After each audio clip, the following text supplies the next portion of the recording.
So I have a great case study for you today where I am showing this recent impeachment chart and the exact moment that it was voted on in the U.S. Senate.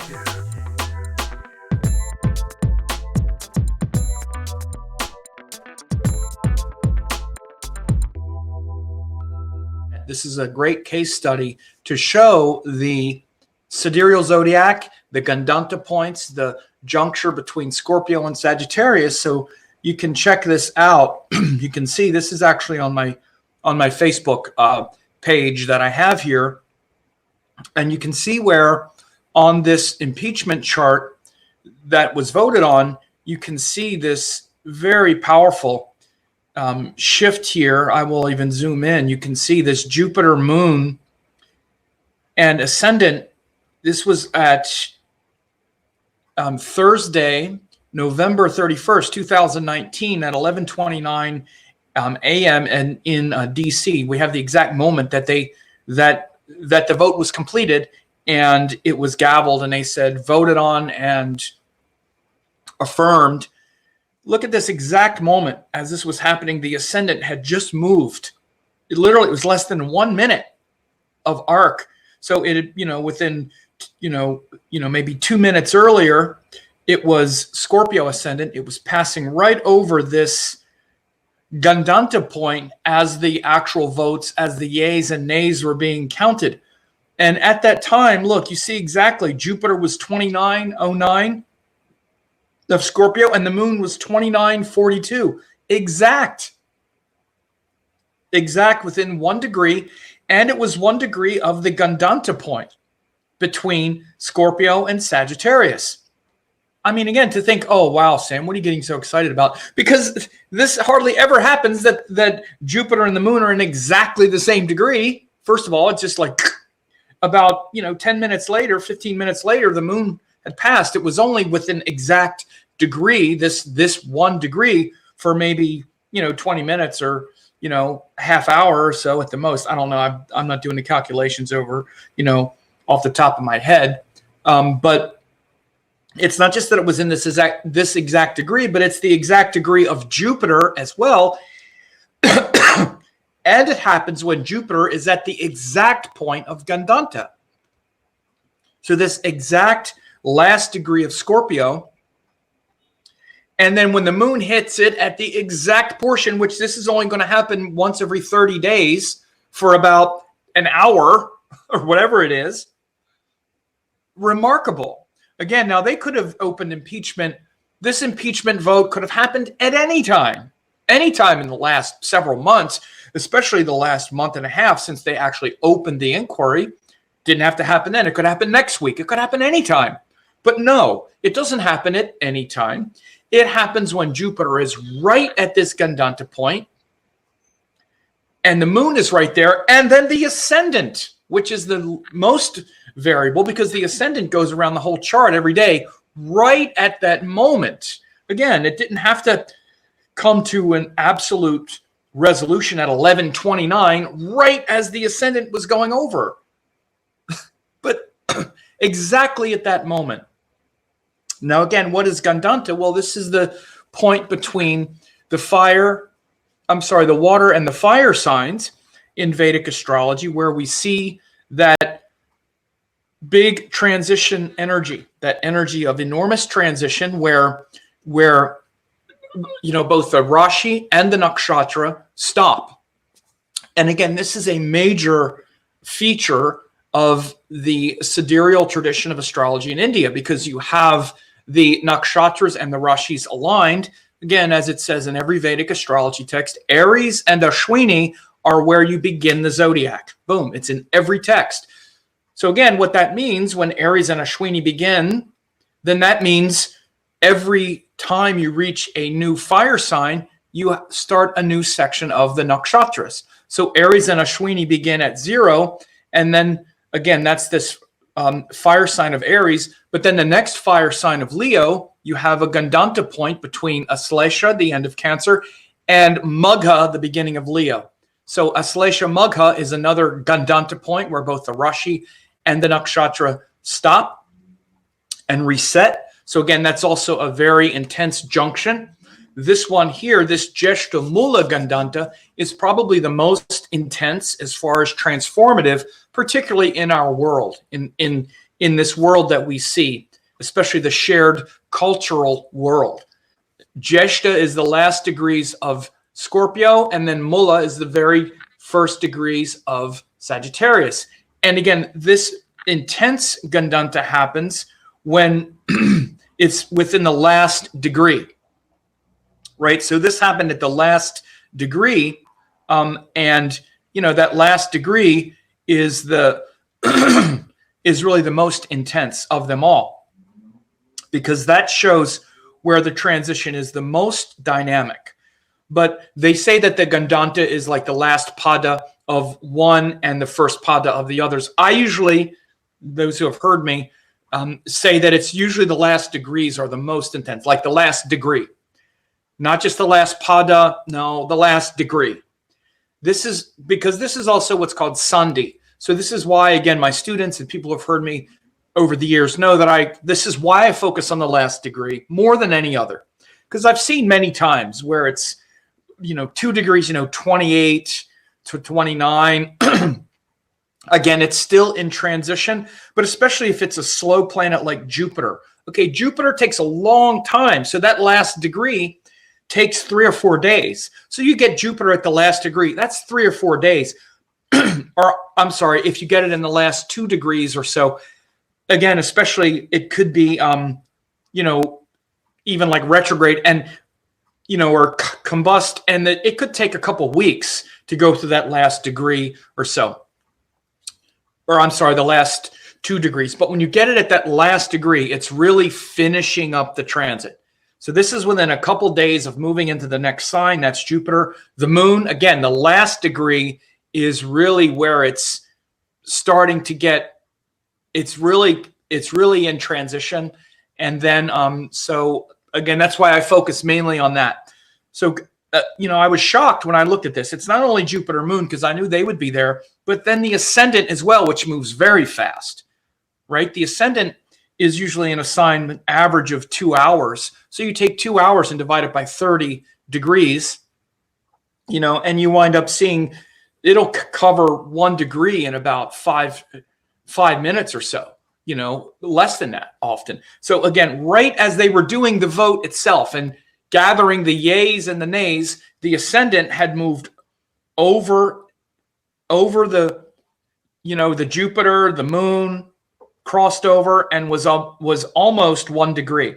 So again, this was right as they were doing the vote. So this is such a powerful symbol of Gandanta, and frankly also of the Sidereal Zodiac. And even if you didn't have Gandanta, this junction between Scorpio and Sagittarius. And by the way, again, those who've listened to me and listened to my updates all the time, that I've been talking about this transition from Scorpio to Sagittarius and doing exactly what we see here, which is transitioning from the sort of paranoid, triggering, even being manipulated by our fears of Scorpio into a more hopeful, just posture of Sagittarius, where we see the truth and feel inspired by the truth, whatever it is.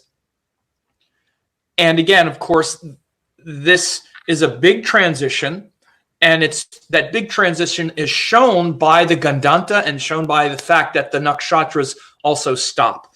And again, in case you're not aware, because in other signs, in other Rashis, every other Rashi except for these Gandanta points, there's always a Nakshatra in between the 2 signs. This is why you don't see it as being as transitional. Again, this is all built into the sidereal matrix of Vedic astrology. And again, you have to understand this is built into the fact of having the Nakshatras and the Rashis aligned. When you're not doing that anymore and it's tropical, then you don't have that.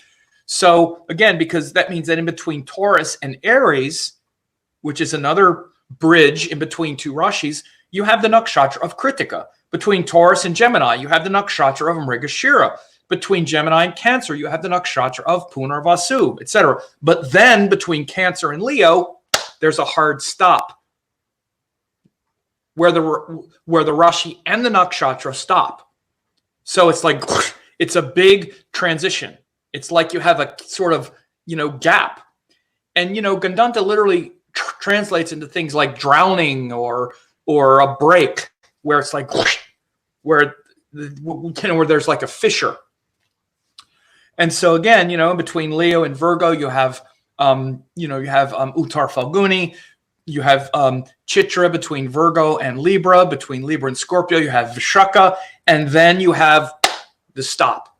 Jyestha stops, Mula begins. And it's like there's not that transitional energy. And again, you see this in the nakshatras as well. You can see the transition between Leo and Virgo in the nakshatra of Uttar Falguni. This is how you understand this quality. The transition from the kingdom into the organization in Virgo, the kingdom of Leo into the organization of Virgo, is shown by Uttar Falguni, the god of contracts, agreements, organization, official business, taking the power of the kingdom and making it official and efficient. Very much that nakshatra. In between Virgo and Libra, you got Chitra, the skill and the craftsmanship and the detail of Virgo, with the beauty and the enjoyment and the passion of Libra. Boom, those things are shown by Chitra. That's why the symbol is something like a gem, which is cut and crafted and also brilliant and shining. Again, so you see this built into the zodiac. It's not coincident. It's not like, Sam's making up a bunch of stuff. It doesn't have to be explicit. It's implicit in lining up the nakshatras and the rashis this way, that these sections of sky are lined up this way. So you really see it in something like this, where Jupiter, Moon, and Ascendant are all conspire to show such a powerful event. And again, the more powerful and transformative and big the event, the more you're going to see an intensity. And by the way, I know we're overwhelmed, politics, people, politics. Well, this is only like the third time in our history that we voted for articles of impeachment. Fourth time. Andrew Johnson, Nixon, Bill Clinton, and now 4 times in the history of the United States, we've had a moment like this, and this is the way it looks. This is the way it happened at this time. So again, you can definitely check the chart to see what's the prevailing energy, what is being shown. And as I said in this post here, that I said, notice the transition between dark conspiratorial qualities of Scorpio toward the more hopeful, just, and inspired qualities of Sagittarius. The Jyestha Mula Gandanta is the place where corrupt power structures go to die and get uprooted, Mula, and where we plant new seeds of truth. So notice, after years of Saturn moving through this point, because Saturn just went back and forth over this since 2017, we see Jupiter about to restore hope, sanity, and accountability. So again, this is a very powerful moment. It's a great case study in what makes these energies work. And again, certainly reinforces this power of the Sidereal Zodiac and the alignment of rashis and nakshatras. And as I also said up here, I've been tracking these sidereal transits and writing daily, monthly, and yearly forecasts for close to 15 years, and have seen this precision countless times by now, and it still amazes me. And again, to sort of buttress this on the heels of what we've also seen in the last several months, I talked about how when Rahu went into Gemini, we were going to start to really see these disclosures, and we were going to start to see the truth. Right after Rahu went into Gemini, this is actually when, in fact, right before, as Rahu was going into Gemini, that's when the Mueller report was released. Exactly when that happened, after all that time, it was within a half a degree of Rahu going into Gemini, the Mueller report was released. Again, this is Rahu in Gemini, information coming out. Right? Then that had the effect of, bringing out a lot of, information and being obscured and whatnot. And another recent thing was, as Rahu got very close to the President Trump's natal Mercury, I said, you watch. If you think things are crazy now, you just wait and see what's going to happen.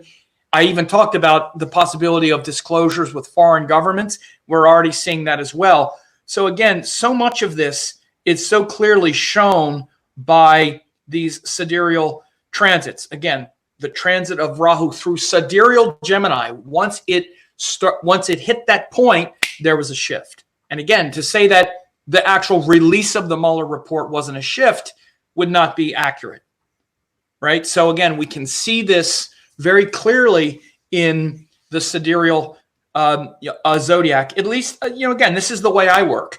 And as I also say up here, it doesn't mean that it's not to say that tropical is wrong. It's certainly not, especially in Western astrology, because the whole system was developed to interpret the tropical zodiac. That's what modern Western astrology is in many ways, is a system that interprets that calculation. But Vedic astrology is and has always been this sidereal. And especially when you bring it and when you notice things like this is one of the very unique identifying qualities of Vedic astrology prediction and anchored to the sidereal zodiac. You want to understand this. The zodiac is not just coincident. It's an anchoring principle. It's an organizing principle, an organizing structure around which everything revolves. And you see it at moments like this. You see it with when planets move into different rashis. And again, those of you who've been watching my stuff for years know, and you watch me do this. You watch me talk about when Jupiter goes into Libra and suddenly we start having all the Me Too stuff. And then when Jupiter, goes from there and then moves into Scorpio, we start seeing other kinds of, escalations of other things. And now we have this right on the verge. And by the way, as you know, I've been saying this for weeks, Jupiter going into Sagittarius, accountability, impeachment, and again, public trial and public accountability and justice and accounting for what's going on. Again, whether you think he's going to ultimately, frankly, I don't think he's going to be removed from office. That's not what impeachment is, though. It's voting on the articles and then having the public see what is happening. That doesn't mean he's going to be removed. I haven't even made those predictions yet because it's hard to say. But this is what's not hard to say. This is what's obvious. And what I've said very clearly from the beginning is we're going to see this shift. Once this happens, we're going to see this shift away from having everything be hidden in the background and hidden agendas. And is it fake news and behind the scenes and behind closed doors? Even all this rhetoric that we've heard. Look at the rhetoric that we've heard in the news. It's been, take a vote, make it public. It's all hidden. That's all, you're trying to hide it from the American people. Again, this is all Scorpio stuff. Hidden, secret, blah, blah, blah. Well, okay. Right as Jupiter is about to move into Sagittarius and the moon goes over it and the ascendant, boom, they vote and say, okay, it's not hidden in the dark room anymore. It's not hidden anymore. Here it is out in the open. And that's exactly what you see with this chart. So as you can see, I'm excited. I get excited when I see astrology working like this. It still surprises me, inspires me. I'm always shocked because, I'm not going, I put out these forecasts and stuff and I talk about this stuff like I made an update a couple days ago. Well, I didn't know exactly. I'm not sitting there living my life watching everything. I go back and look in reverse and I see it confirm the things that I said was going to happen. And by now I know it. I know it's going to happen. At least I know the general trajectory of what's going on and why. And then then it shows up that way. So I'm like, wow, unbelievable. I would have never made the prediction this precise to say when the moon goes right over Jupiter and the ascendant goes right over that, that's when they'll take the exact vote. Again, if I could have said that would have been brilliant of me to say it, but it's not always that precise. But usually the more powerful and impactful the situation, the more precise it gets. And this is a great example of that. Because again, this is something that's only happened 4 times in 240 years or however long it's been. 4 times. And so we see it this way. So I just wanted to, check in and show you this. It's fantastic. And, it's not to brag about my prediction skills because I didn't predict it like this, but I did predict I do know, and as I've been saying, we're going to have these things happen, but look at the specificity and look at how this, again, it's not just generally specific, because you would see the ascendant Jupiter and moon this close, even if you're using tropical zodiac, but it would just all be in Sagittarius. It wouldn't be in this junction point between Scorpio and the intensity and drama and hidden agenda of Scorpio moving toward the inspired purpose of Sagittarius. No, that's what we see here. That's exactly what I've been describing, that this is the transition that's happening as Jupiter moves into Sagittarius. And look at what happened right as all these three factors lined up. Just remarkable. So anyway, I hope this was enjoyable. Share it with others if you like this and you think it will help them understand, Vedic astrology and these deeper indicators, especially as they relate to zodiacs and this Gandanta, these nakshatras and all that stuff. So take care.